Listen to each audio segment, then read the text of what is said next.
नमस्कार दोस्तों, आप सभी का अपनी कहानी चैनल पर स्वागत है। दोस्तों, जैसा कि आप जानते हैं कि भगवान विष्णु का प्रिय महीना कार्तिक मास चल रहा है।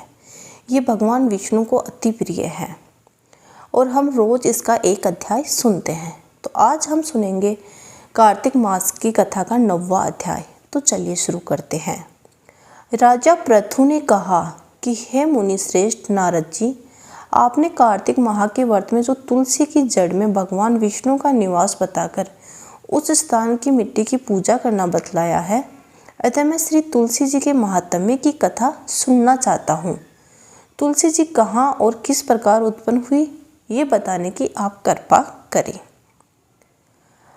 नारद जी बोले, राजन, आप तुलसी जी की महत्ता और उनके प्राचीन जीवन का इतिहास को ध्यानपूर्वक सुनिए। एक बार देवगुरु बृहस्पति और देवराज इंद्र भगवान शंकर का दर्शन करने के लिए कैलाश पर्वत की ओर चले। तब भगवान शंकर ने अपने भक्तों की परीक्षा लेने के लिए जटाधारी दिगंबर का रूप धारण कर उन दोनों के मार्ग में अवरोध उत्पन्न किया।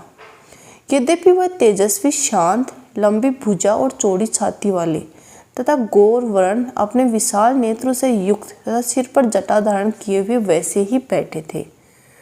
तथापि उन भगवान शंकर को न पहचानकर इंद्र ने उनसे अपना नाम व धाम आदि पूछने को कहा कि क्या भगवान शंकर अपने स्थान पर हैं या कहीं गए हुए हैं। इस पर तपस्वी रूप भगवान शिव कुछ नहीं बोले। इंद्र को अपने त्रिलोकनाथ होने का गर्व था। उसी अहंकार के प्रभाव से वह चुप किसी प्रकार नहीं रह सकता था। उसने क्रोधित होते हुए कहा, उस तपस्वी को घुड़क कर बोला जिसने भगवान शिव का रूप धारण कर रखा था, अरे मैंने तुमसे कुछ पूछा है और तू उसका उत्तर भी नहीं देता। मैं अभी तुझ पर वज्र का प्रहार करता हूँ, फिर देखता हूँ कि कौन मुझे दुर्मति की रक्षा करता है। इस प्रकार कहकर जैसे ही इंद्र ने उस जटाधारी दिगंबर को मारने के लिए हाथ में वज्र लिया, वैसे ही भगवान शिव ने वज्र सहित इंद्र का हाथ स्थगित कर दिया और विकराल नेत्र कर उसे देखा।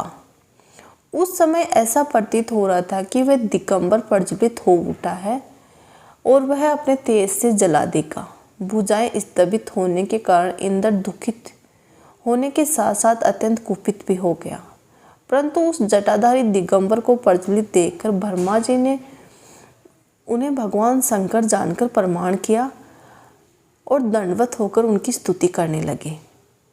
हे बृहस्पति भगवान शंकर से कहने लगे कि हे दीनानाथ, हे महादेव, आप अपने क्रोध को शांत कर लीजिए और इंद्र के इस अपराध को क्षमा कीजिए। बृहस्पति के ऐसे वचन सुनकर भगवान शंकर ने गंभीर वाणी में कहा, मैं अपने नेत्रों से निकाले हुए क्रोध को किस प्रकार रोकूं। तब बृहस्पति ने कहा, भगवान, आप अपना भक्त वत्सल नाम सार्थक करते हुए अपने भक्तों पर दया कीजिए। आप अपने इस तेज को अन्यत्र स्थापित कीजिए और इंद्र का उद्धार कीजिए।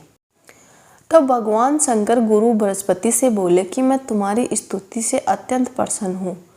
तुम इंद्र को जीवन दान दिलाया है। मुझे विश्वास है कि मेरे नेत्रों की अग्नि अब इंद्र को पीड़ित नहीं करेगी। बृहस्पति से इस प्रकार कहकर भगवान शिव ने अपने मस्तक से निकले हुए अग्निमय तेज को अपने हाथों में ले लिया और फिर उसे क्षीर सागर में डाल दिया। तत्पश्चात भगवान शंकर अंतर्ध्यान हो गए।